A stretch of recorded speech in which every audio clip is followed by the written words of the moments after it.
जब हम लोग एक इंडेक्स को फॉलो कर रहे हैं तो उसमें गिरावट कम देखने को मिल रहा है। आज के दिन हम लोग एक ETF को डिस्कस करेंगे जो कि ICICI प्रूडेंशियल की तरफ से है, ALPL 30I ETF। उससे पहले हम लोग एक बार मार्केट के अपडेट्स देख लेते हैं। चलते हैं अपने जीरोधा के अकाउंट में और यहाँ पे देख लेते हैं इंडाइसिस को। निफ्टी 50 0.40% से अप रहा, निफ्टी नेक्स्ट 50 1.25% से अप रहा, निफ्टी मिड कैप 1.19% से अप रहा, निफ्टी स्मॉल कैप 1.33% से अप रहा। निफ्टी को छोड़ के बाकी तीनों इंडाइसिस में हम लोग को 1% से ऊपर का तेजी आज के मार्केट में देखने को मिला। काफ़ी शानदार रहा आज का मार्केट। और अगर FII और DI का डेटा भी देखेंगे तो ये भी आपको पॉजिटिव में देखने को नजर आएगा। FII की तरफ से भी बाइंग हुआ है, DI की तरफ से भी बाइंग हुआ है। नेट इन हमारे इंडियन मार्केट में 5496 करोड़ का बाइंग देखने को मिला है। और मैंने आप लोगों से पूछा था, एक क्वेश्चन यहाँ पे लिया था, ETF की दुकान वर्सन 1 के हिसाब से 6% आप लोगों का बुक हो रहा है या नहीं। तो 76% ने कहा है प्रॉफिट बुक हो रहा है और 24% का कहना है कि वेटिंग पे है। किसी का 4%, किसी का 3%, किसी का 2%, किसी का 5% तक शायद से अभी तक टारगेट ना आया हो। तो जब भी आपका टारगेट आ जाता है 6% का, स्ट्रेटेजी के हिसाब से उसको बुक कर लेना है और फिर से और नए मौके के लिए वेट करना है। हमारा पोर्टफोलियो भी आज लगभग इतना ही 0.77% अप में क्लोज हुआ है। तो आज का मार्केट काफ़ी शानदार रहा। फ्राइडे और आज का 2 दिन का मार्केट देखेंगे तो काफ़ी शानदार रहा। RBI के मॉनेटरी पॉलिसी के बाद से इंडियन मार्केट में हमारे बूस्ट मिलता हुआ दिख रहा है। और एक हम लोगों ने यहाँ पे क्वेश्चन लिया था कि आज निफ्टी 25,200 तक जाएगा, तो 78% ने कहा था जाएगा। मुझे भी लग रहा था जाएगा पर नहीं गया। पर अच्छी बात है कि निफ्टी 25,100 के ऊपर जाके क्लोज हुआ है। तो चलिए मार्केट अपडेट्स देख लिए हम लोगों ने। अब चलते हैं आज के ETF की तरफ बढ़ते हैं। ETF का नाम है ALPL 30I ETF, ICICI prudential की तरफ से Nifty alpha low volatility 30 ETF। Current market price 27 rupees 65 पैसे का चल रहा है। ट्रेड इंफॉर्मेशन में देखें, टोटल मार्केट कैप 1807 करोड़ का है। एक साल में इसका हाई लगा था 32 रुपीज 67 पैसे का, एक साल का लो 24 रुपीज का है। डेट ऑफ लिस्टिंग 18 अगस्त 2020 से मार्केट में लिस्ट है। देख लेते हैं इस ETF के वॉल्यूम्स कैसे जनरेट होते हैं डेली बेसिस पे। इस ETF के आज के अगर देखें तो आज इसमें वॉल्यूम जनरेट हुआ है 6,62,000। उससे पहले 2 लाख का, 11 लाख, 2 लाख, 6 लाख, 5 लाख, 7 लाख, 1 लाख। तो इस ETF में डेली बेसिस पे 1 लाख से 2 लाख का वॉल्यूम मिनिमम बन रहा है डेली बेसिस। तो अच्छे खासे वॉल्यूम के साथ ये ETF मार्केट में ट्रेड होते हैं। चलिए आगे बढ़ते हैं और देख लेते हैं ETF का थोड़ा सा पोर्टफोलियो। एसेट एलोकेशन की बात करें तो लार्ज कैप में इन्वेस्ट होता है 83.29%, मिड कैप में 16.71%, यानी पूरा का पूरा लार्ज कैप और मिड कैप में ही इन्वेस्टेड है। स्मॉल कैप में कोई इन्वेस्टमेंट नहीं, कोई डेब्ट्स में नहीं, कोई अदर्स में नहीं। पूरा इन्वेस्टमेंट जो है 83% लार्ज कैप में और बाकी के 16.71% ये मिड कैप में है। ऐसा नहीं है कि लार्ज कैप कंपनीज में इन्वेस्ट हो गया तो इसमें रिस्क नहीं है, इसमें गिरावट नहीं होंगे, ऐसा नहीं है। आगे चल के पूरे डिटेल्स में हम लोग देखेंगे। जिसमें से टॉप होल्डिंग्स पे देख सकते हैं, सन फार्मास्यूटिकल में 5.16% में है, Bharti Airtel, ICICI Bank, Divi's Laboratory. Top sector की बात करें तो सबसे ज़्यादा इन्वेस्टमेंट है हेल्थ केयर में 25.51% का, कंज्यूमर स्टेपल में 14.26% का, टेक्नोलॉजी में 11.65% का, ऑटोमोबाइल में 11.34% का।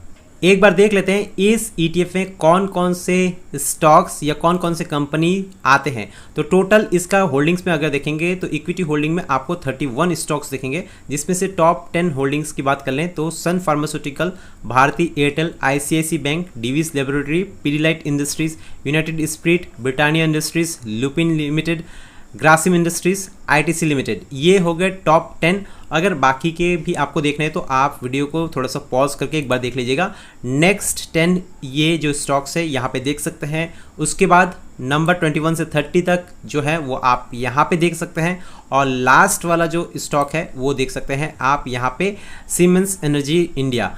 तो टोटल हम लोगों ने देखे इस ETF में 31 स्टॉक्स आते हैं, जिसमें लगभग 85% स्टॉक्स लार्ज कैप कंपनीज से ही बिलोंग्स करते हैं। चलिए अब हम लोग देख लेते हैं चार्ट में इसके रिटर्न्स कैसे रहे हैं।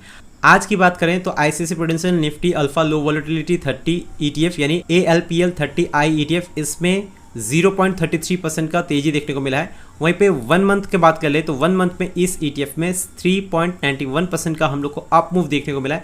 6 मंथ में इसके रिटर्न्स देखेंगे तो 6 मंथ में ये ETF 2.64% से डाउन रहा है। तो एक साल में ये ETF अभी भी 2.64% डाउन चल रहा है, यानी एक साल पहले अगर किसी ने इस ETF में इन्वेस्ट किए होते तो उसको अपने पोर्टफोलियो में लगभग 2.64% का लॉस दिख रहा होता। यही डेटा हम लोग देख लेते हैं अगर 5 ईयर्स का, तो 5 ईयर्स में इस ETF के रिटर्न है 131.38%, तो लगभग 26% पर ईयर इसके रिटर्न्स निकल रहे हैं। पर ऐसा नहीं है कि 26% हर साल निकल रहा है तो नेक्स्ट ईयर भी इसमें 26% निकल जाएगा। ये लॉन्ग टर्म में जाके इसके रिटर्न्स ऐसे देखने को मिले।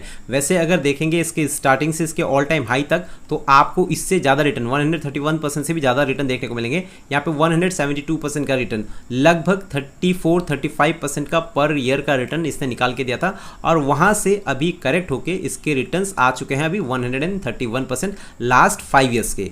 देख लेते हैं कि ये ETF कितना करेक्ट हुआ था इसके ऑल टाइम हाई से, और अभी ये ETF कितने डिस्काउंट में हम लोग को देखने को मिल रहा है। तो ये ETF इसके ऑल टाइम हाई से लगभग 25% तक करेक्ट हो गया था, और अभी देखेंगे तो ये ETF अपने ऑल टाइम हाई से अभी 14.84%, लगभग 15% के डिस्काउंट में हम लोग को यहाँ पे देखने को मिल रहा है। हम लोग ने इसके लास्ट 5 ईयर्स के रिटर्न्स देखे 131% के, जो कि काफ़ी अच्छा रिटर्न है। ईयरली अगर निकालेंगे एवरेज तो लगभग 25 से 26% का रिटर्न निकलते हुए आपको दिखेगा, जो अच्छे रिटर्न्स है, लो वॉलेटिलिटी है। पर हम लोग अगर देखें कि ये ETF ने अभी जो अपना ऑल टाइम हाई लगा था वहाँ से कितना करेक्ट हुआ है, वहाँ से लगभग 25% करेक्ट हो गया। जहाँ पे निफ्टी करेक्ट हुआ था 16 से 17%, वहाँ पे इस ETF में करेक्शन हम लोग को देखने को मिले थे लगभग 25% के करीब करीब, जो कि मिड कैप और स्मॉल कैप के अगर इंडेक्स को देखेंगे तो वहाँ उतना करेक्शन हुआ था। यहाँ पे हम लोग ने देखे कि इस ETF में लगभग 85% इन्वेस्टमेंट लार्ज कैप कंपनीज के हैं, उसके बावजूद भी ये ETF करेक्ट हुआ है 25% तक के। तो यहाँ पे ऐसा नहीं कि लार्ज कैप कंपनीज में इन्वेस्टमेंट है तो ये ज़्यादा करेक्ट नहीं होगा, यहाँ पे भी करेक्ट हो सकते हैं, क्योंकि वो स्टॉक सिलेक्शन के ऊपर डिपेंड करता है कि कैसे स्टॉक्स सिलेक्ट किए गए हैं और उसके मूवमेंट कैसे रहते हैं। यहाँ पे देखें कि हम लोगों ने 25% तक ये ETF करेक्ट हुआ था, जबकि निफ्टी 50 को देखेंगे तो निफ्टी 50 सितंबर मंथ से मार्च अप्रैल तक लगभग 16 से 17% करेक्ट होता। तो यानी जब हम लोग एक इंडेक्स को फॉलो कर रहे हैं तो उसमें गिरावट कम देखने को मिल रहा है, पर वहीं पे हम लोग लो वॉलेटाइल वाले 30 स्टॉक्स पे अगर इन्वेस्ट कर रहे हैं तो यहाँ पे हम लोग को गिरावट थोड़ा ज़्यादा देखने को मिल रहा है। रिटर्न्स भी उस मामले में इसके ज़्यादा हैं, पर इसमें गिरावट भी आपको ज़्यादा देखने को मिल रहा है। तो इन्वेस्टमेंट करने से पहले खुद का एनालाइज, खुद का रिसर्च कीजिएगा, उसके बाद ही जाके इन्वेस्टमेंट करना है। मैं एनालाइज करता हूँ, इसका मतलब ये नहीं कि डायरेक्ट जाके इसमें आपने इन्वेस्टमेंट कर दिया है। हमेशा से खुद का पैसा जब इन्वेस्ट हो रहा है तो आपको उसके ऊपर रिसर्च एनालाइज कर लेना बहुत ज़्यादा जरूरी है। चलिए लास्ट में एक बार हम लोग देख लेते हैं कि इस ETF के RSI अभी किस लेवल पे देखने को हम लोग को मिल रहा है।